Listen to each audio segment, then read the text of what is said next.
I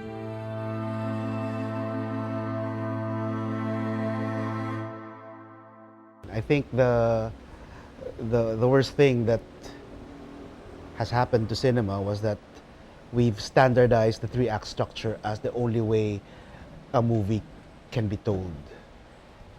It wasn't intentional. It was just basically just because we watch too many Hollywood films, and Hollywood in Hollywood that's the almost the default setting for storytelling. But I always try to compare movie storytelling with literary storytelling, and uh, always always believe that the limitless palette of narrative techniques when it comes to literature can also be applied to film.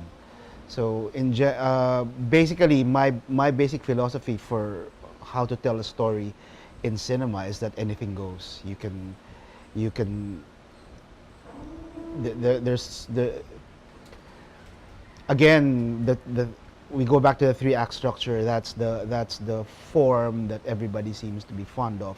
It's a nice way to give new filmmakers or new scriptwriters sense of discipline. It also has its uses, but the point is that it's just one of many techniques that you can use to tell your story. A friend of mine was talking to me. Actually, my DOP and I were talking the other day about William Burroughs. He's a famous beat novelist who had this very specific style of writing in some of his early novels. He called it the cut-up technique, which is sort of like a literary version of collage. He would take lines from existing novels and paste them randomly together to form a new sentence. So it's sort of like sampling, the way like DJs sample bits and pieces of pre-existing music to come up with a different song or a different tune or a different piece of music. The end of that conversation, that conversation ended with us thinking that maybe that would be an interesting technique to use in film, which it already has. There's a lot of examples that sort of cut-up technique that Burroughs created or came up with, or that was part of his style, has already been co-opted by cinema. This just goes to show the many possibilities of storytelling, the many forms of narrative, the many forms of storytelling that are possible within the framework of a film. I think the worst thing to ever happen to storytelling in cinema, the worst thing to ever happen to narrative cinema, is the tyrannical way that the three-act structure has been imposed on us as the end-all be-all of storytelling, that this is the only way to tell a story on film. It's one way, but it's not the only way. There are hundreds of ways to tell a story on film, and it's really up to the filmmaker to figure out what's the best way. Sometimes you can invent your own way. You can invent your own rules. There's nothing stopping you from doing that. And I always ask, like film students, when they ask me these questions, I always tell them to go read as wide as possible, because just so they can see the vast range of what writers can do or writers have done in the context of storytelling in literature. And then watch wide as well, so they can see all the various storytelling techniques that have been applied or used in cinema, just so they can get away from this notion that there's only one way to tell a story. Another thing I also tell students is, if they're figuring out how to tell a particular story, to not go to screenplays and not go to movies for guidance. Maybe go to a novel, maybe listen to a song, maybe even like look at a painting and see how these other disciplines tell their story, figure out the way that they tell their story. It's one way of finding a fresh slant, possibly, but it's also a way of stumbling on what your voice is, which I think is the most important aspect of being a filmmaker, is finding your voice, and to get away from what a script writing class insists that you box yourself in, is one way of arriving at that point, or figuring or stumbling on your voice, or finding a fresh take on a film. So the possibilities are endless, and you can even invent your own possibilities, your own techniques, if you feel that you need to. There's no one stopping you from doing that. Somebody asked me once during a screening of Violators, during a screening of Violator, somebody asked me specific questions about the characters, and I answered them, but the answers I gave were not in the film. The reason for that was that they were in the film, and I actually wrote the film in a very linear way, from beginning to end chronologically. But it didn't feel right, and I started taking elements out of the script. And when it eventually it felt right, and then that was the only time I realized that all the things that I took away were the connective tissue between scenes. So you had a lot of information being withheld, a lot of information being deleted.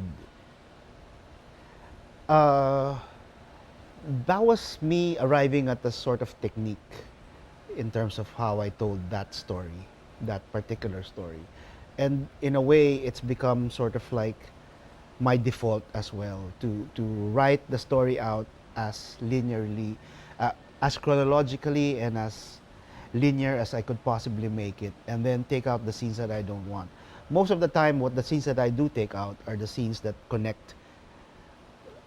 The things that I do take out are the connective tissue between scenes.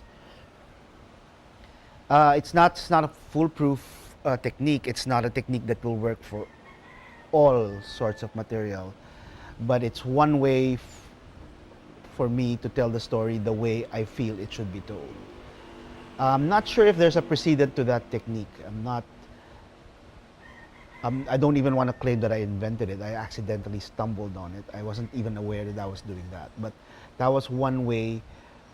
That's one way of writing a screenplay in my mind, at least, and one way of telling a story on film. And I think that comes from from having been accustomed to not having any rules. Because if I had been in a script writing class, I wouldn't have done that. I would have been scared to do that. I would have thought it was wrong to do that. But since nobody told me what I was doing was wrong, I eventually did it, and it came out. And it was the film I eventually shot. I shot the film verbatim as it was scripted. So it was the film that I eventually shot. So there's all that room for possibility when you're trying to tell a story, and that's just one technique. You can play around with 3 acts. Like, I think I mentioned this before, that you can make a film out of your entire first act, or make a film out of your entire second act. You can have a film with just 2 acts. You can have a film with no acts at all. It's limitless. There's the elliptical style that's very common with like filmmakers like Wong Kar-wai or Chai Ming-liang, which is very abstract, very oblique ways of telling a story. They're love stories, but they're also very drenched in mood and character and coincidence and all that stuff. That's one style, at least, and it's not a style that goes from one director to the other and doesn't seem as if it's repeating each other. It's a style that's very pliable, and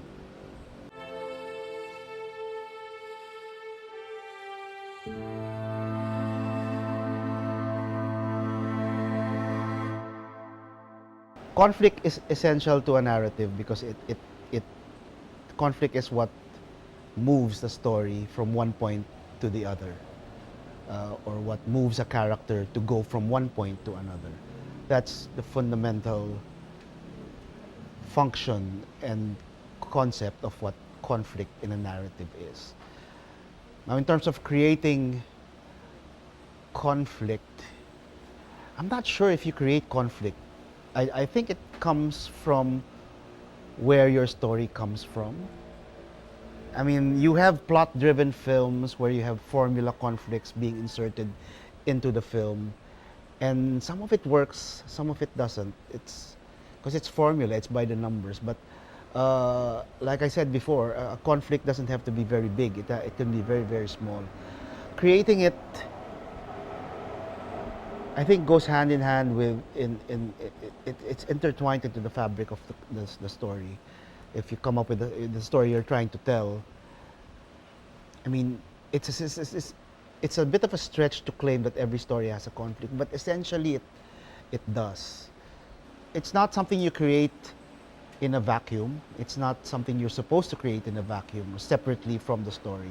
I think it's necessary for you to create the story and find the conflict and then use that in whatever way you want to use it to take the story to where you want it to go.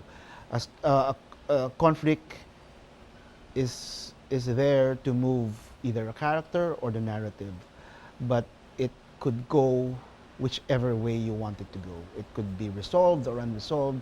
It can it's really at your disposal.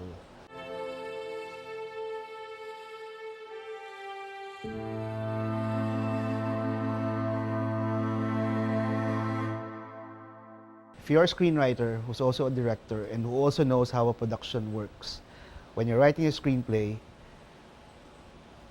keep the director and the producer in your head, out of the room, out of the writing process. You have to write the story the way you see it fit. It's difficult if you're aware of how much money goes into mounting a scene or making a film, because from time to time, I've had that experience many times when I look at what I've written and tell myself this is going to be expensive as hell and it's not going to get made. But I write it anyway, and then I trim it down eventually in a next draft or a couple of drafts down the line.